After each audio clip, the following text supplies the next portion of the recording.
कहानी की शुरुआत में हमें एक कपल दिखाया जाता है, रे और मैगी, जो कि अपनी कार में बैठकर अपना शहर छोड़कर कैलिफोर्निया जा रहे हैं क्योंकि इन्होंने कुछ समय पहले ही अपने बच्चे को खोया है। इसलिए ये लोग एक नई जगह जाकर अपनी नई शुरुआत करना चाहते हैं। कैलिफोर्निया में इन लोगों ने एक मोटेल खरीदा है। जब ये लोग मोटेल पहुंचते हैं तो देखते हैं कि मोटेल का पुराना ओनर बैन पहले ही जा चुका है। उसने चाबी यहीं पर रखे होने की वजह से ये लोग मोटेल के अंदर चले जाते हैं। रे इस बात से हैरान है कि बैन उनके आने से पहले ही इस मोटेल को छोड़कर जा चुका है। इसके बाद रे मोटेल के रूम चेक करता है और वापस अपने रूम में आता है। तभी रे के पास बैन का कॉल आता है और बैन पूछता है कि क्या तुम मोटेल पहुंच गए हो, जिस पर रे हाँ बोलता है। लेकिन रे के हाँ बोलते ही बैन फोन को कट कर देता है। ये सब देखकर रे को थोड़ी हैरानी तो होती है, लेकिन रे इसके बाद सो जाता है। अगले दिन एक बार फिर से रे मोटेल को चेक करने निकलता है तो उसे एक प्राइवेट रूम दिखाई देता है जिसके डोर पर चैन से ताला लगा होता है। रे एक कटर की मदद से चैन काटकर रूम को खोल लेता है। रूम के अंदर रे देखता है कि यहाँ तो सिर्फ पुराना सामान रखा हुआ है। इसके बाद रे मोटेल के पूल को साफ करने लग जाता है। पूल साफ करते करते रे का ध्यान रूम नंबर 6 में जाता है जहाँ पर एक लड़की आकर ठहरी हुई है जिसका नाम रिचल होता है। रे इसके बारे में मैगी से पूछता है तो वो कहती है कि ये कल रात को ही हमारे मोटेल में रुकी है और ये हमारी पहली कस्टमर है। रात में जब रे रिसेप्शन पर बैठा होता है तो वहाँ पर एक टॉमी नाम का ट्रक ड्राइवर आता है और वो रूम नंबर 10 की चाबी लेता है और रे को बताता है कि वो बैन के टाइम से यहाँ का रेगुलर कस्टमर है और चाबी लेकर वहाँ से चला जाता है। अब टॉमी जब एक लड़की के साथ उस रूम में जा रहा होता है तो रे उसे खिड़की से देख रहा था और वो समझ जाता है कि ये आदमी थोड़े रंगीन मिजाज का है। अगले दिन रे जब उस स्टोर रूम की सफाई कर रहा होता है तो उसे अचानक से एक खुफिया रास्ता मिलता है जो कि बैन ने छिपा कर रखा था। रे जब उस रूम में आगे जाकर देखता है तो उसे पता लगता है कि ये रूम मोटेल के एक रूम से कनेक्टेड है। मोटेल में लगे रूम का हर एक शीशा 2 साइड मिरर है जिसकी मदद से बैन यहाँ पर आकर मोटेल के रूम में जो भी हो रहा था उस पर नजर रखता था।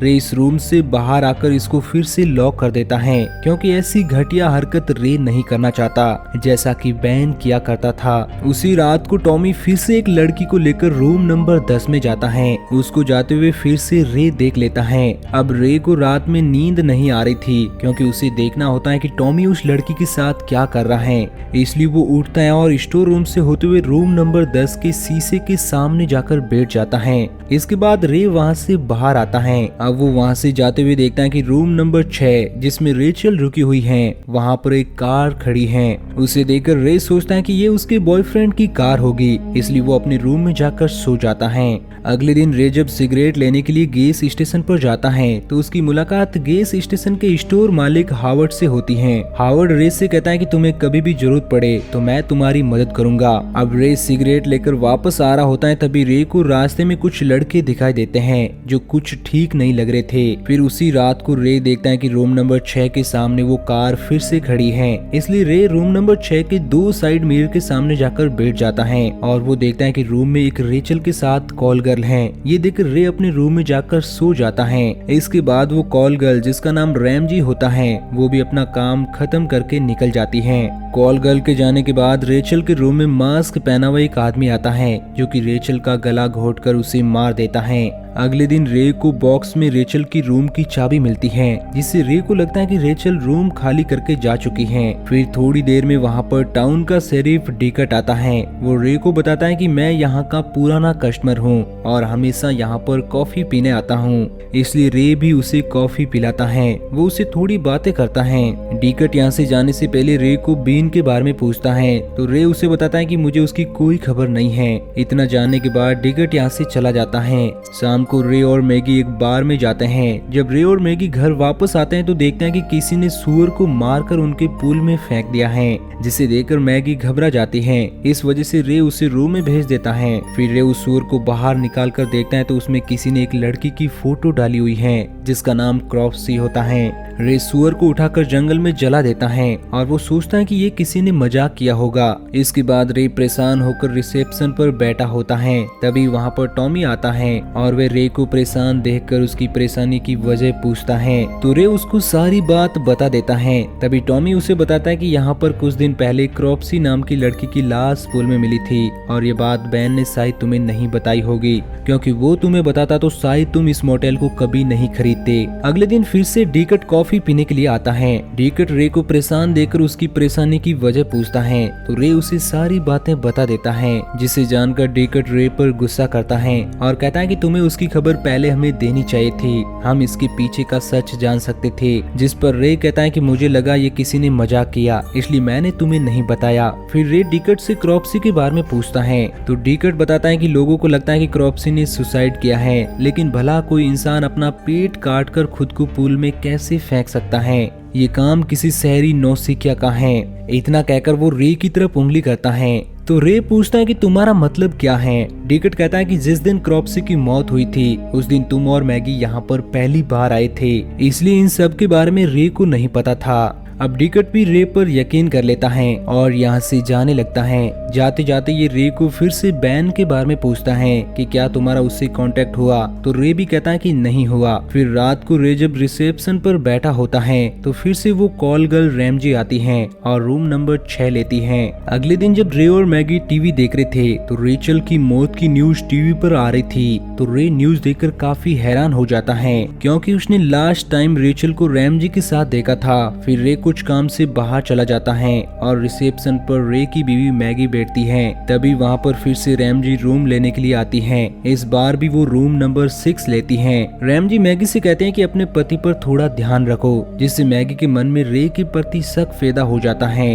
रात को जब रे वापस आता है तो वो देखता है कि रैमजी रूम नंबर 6 में एक लड़की के साथ जा रही है, इसलिए रे रूम नंबर 6 की अंदर की एक्टिविटी जानने के लिए सीक्रेट रूम में जाकर रूम नंबर 6 के 2 साइड मिरर के सामने बैठ जाता है। अब वो अंदर देखता है कि रैमजी उस लड़की को अलग तरीके से ट्रीट कर रही होती है। ये सब देखने के बाद रे वापस बाहर आता है तो वो देखता है कि एक लड़का उसके ऑफिस के गेट पर लाल पेंट फेंककर भाग रहा है। अब रे को लगता है कि ये काम गैस स्टेशन वालों का है, इसलिए वो गैस स्टेशन वालों से पूछने जाता है, लेकिन वहाँ पर एक आदमी रे को साफ साफ मना कर देता है। अब रे जब वापस आ रहा होता है तो वो देखता है कि रैमजी अपनी कार से वापस जा रही है, इसलिए रे रैमजी का पीछा करने के लिए अपनी कार में जाता है और ये सब कुछ होते हुए मैगी देख लेती है।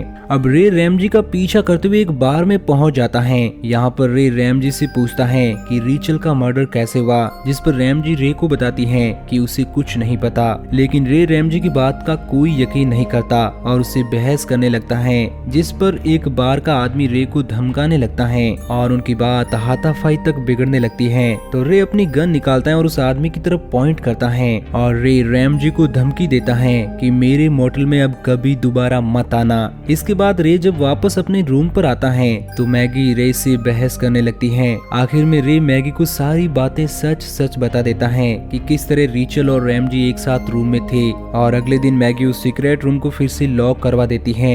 लेकिन तभी वहाँ पर डीकट आ जाता है और वो कल रात हुई झगड़े के बारे में रे से पूछता है तो रे उसे सारी बात बता देता है, लेकिन वो डीकट को सीक्रेट रूम के बारे में नहीं बताता। सारी बातें सुनने के बाद डीकट रे से कहता है कि अगली बार रैमजी तुम्हारे यहाँ पर आए तो मुझे जरूर बताना। और अब जाते हुए डीकट रे से फिर वही सेम सवाल पूछता है और रे भी उसका सेम ही जवाब देता है। लेकिन डीकट के जाने के बाद रे को लगता है कि एक बार बैन से कांटेक्ट कर लेना चाहिए, इसलिए वो बैन को कॉल लगाता है। शुरू में तो बैन रे को मिलने से मना कर देता है, लेकिन जब वो सीक्रेट रूम के बारे में पूछता है तो बैन मिलने के लिए राजी हो जाता है। अब रे बैन से मिलते ही सीक्रेट रूम के बारे में पूछता है तो बैन उसकी बातों को टालने लगता है। इसके बाद रे बैन को क्रॉप्सी के मर्डर के बारे में पूछता है। अब बैन उसे उसके बारे में बताने ही वाला होता है कि तभी कोई बैन को गोली मार देता है और रे देखता है कि किसी कार वाले ने बैन को गोली मारी है। अब रे मोटेल जाते वक्त मैगी को कॉल करके कहता है कि हम ये शहर छोड़कर जाने वाले हैं,